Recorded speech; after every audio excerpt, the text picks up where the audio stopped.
Hello, everyone. Welcome to Spoken Word Sunday with Granddaddy G. This is episode 56, Letters from Jasmine. My daughter Jasmine Bruno died in 2006 at the age of 33. If you watch episodes 17 and 32 of this series, you can learn more about her and hear me read some of her poems. Her photos here are on the thumbnail image of this video, as well as on the last two videos with my 1975 poetry. A couple weeks ago in one of those videos, I mentioned that I was looking through all of my files to find a magazine that published one of my poems. I wasn't able to find it, but I did find a lot of cards and letters that Jasmine sent me over the years.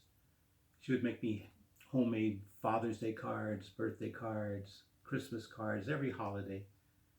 Sometimes she would include a cassette tape of music that she would record off her stereo.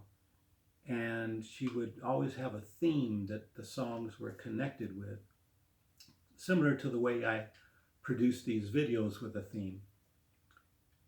And I found a letter that I'd like to share. It's very chilling because this letter solves a 13-year-old mystery for me. The letter is dated November 25th of 02, which was Thanksgiving, 10 days before her 29th birthday. She writes, "Dad, hey Dad, how have you been doing? I'm doing so-so myself. I just have a lot of guilt on my shoulders from hitting two people over the head with a radio, and I am locked in a criminal ward, shivering and scared inside constantly. Happy Thanksgiving. Thank you for cigarettes, meals, a bed to sleep in, medication, and love. But please keep me safe and take away all of my suicidal thoughts. When I get out of the hospital, there is a serial killer after me. So before he or she gets me, just jump off a bridge and get run over by a bunch of cars. I'm in bad mental condition. Happy Thanksgiving. Thanks again. Thank you for my birthday gift. I love you so much, Dad. Very much, Dad, and I know how much you also love me. Thank you so much for coming to visit me today. Just take it one day at a time and everything will be okay, I guess. Love always, Jasmine."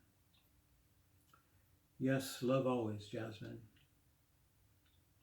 Love does survive forever.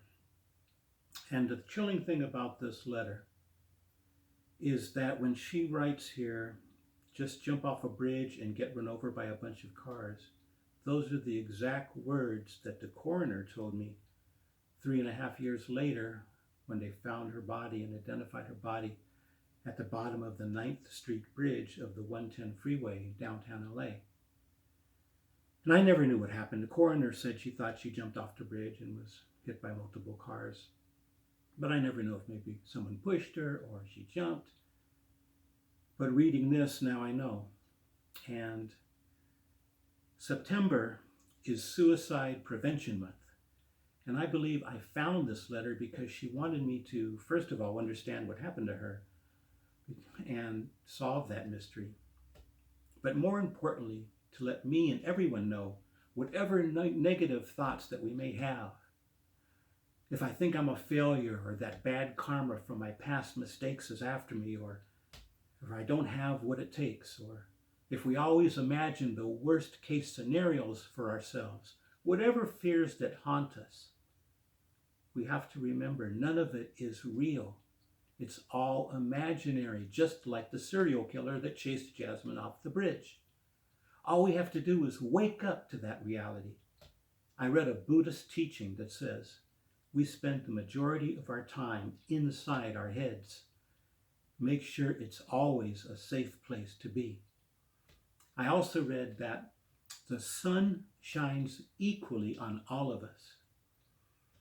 But if you have your eyes closed, your back turned, and your head down, you can't see it.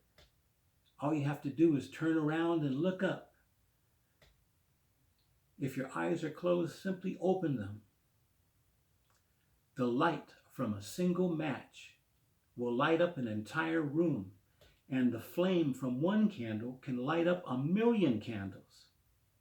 One technique that I know of to get rid of negative thoughts is to imagine that your mind is a movie screen and you're in a movie theater. And when those negative thoughts come on, simply get up and walk out on that bad movie. Or if it's a television screen, change the channel.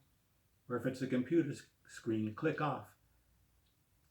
I like to imagine my mind as a computer screen and hit the clear browsing data button and clear history button and then shut down. This is a good way to help fall asleep if your thoughts are racing. Something you can do anywhere at any time to snap you out of it and bring you back to the present moment is to name out loud something you can see, something you can hear, something you can smell, something you can taste, and something you can touch. I see my dog Pebbles sleeping on the bed. I hear the humming of the air conditioner on the roof. I smell toothpaste from brushing my teeth a minute ago. I can taste toothpaste in my mouth. Something I can touch. I can touch these papers. And I am right here and now. And I think that it's unfortunate Jasmine was not able to be helped at that time. But perhaps by me sharing her story now, she can help someone else who is struggling. And so can all of us. It's also important to talk to someone. The phone number for the Suicide Prevention Lifeline is 1-800-273-TALK, which is 1-800-273-8255. 1-800-273-8255. And you can also go to suicidepreventionlifeline.org. Well, Jasmine, thank you so much because you helped me a lot by leading me to this information, and I know that other people will be helped as well.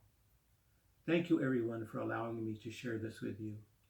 Please share the information about the Suicide Prevention Lifeline and Suicide Prevention Month on your social media and with everyone you can. Really appreciate it.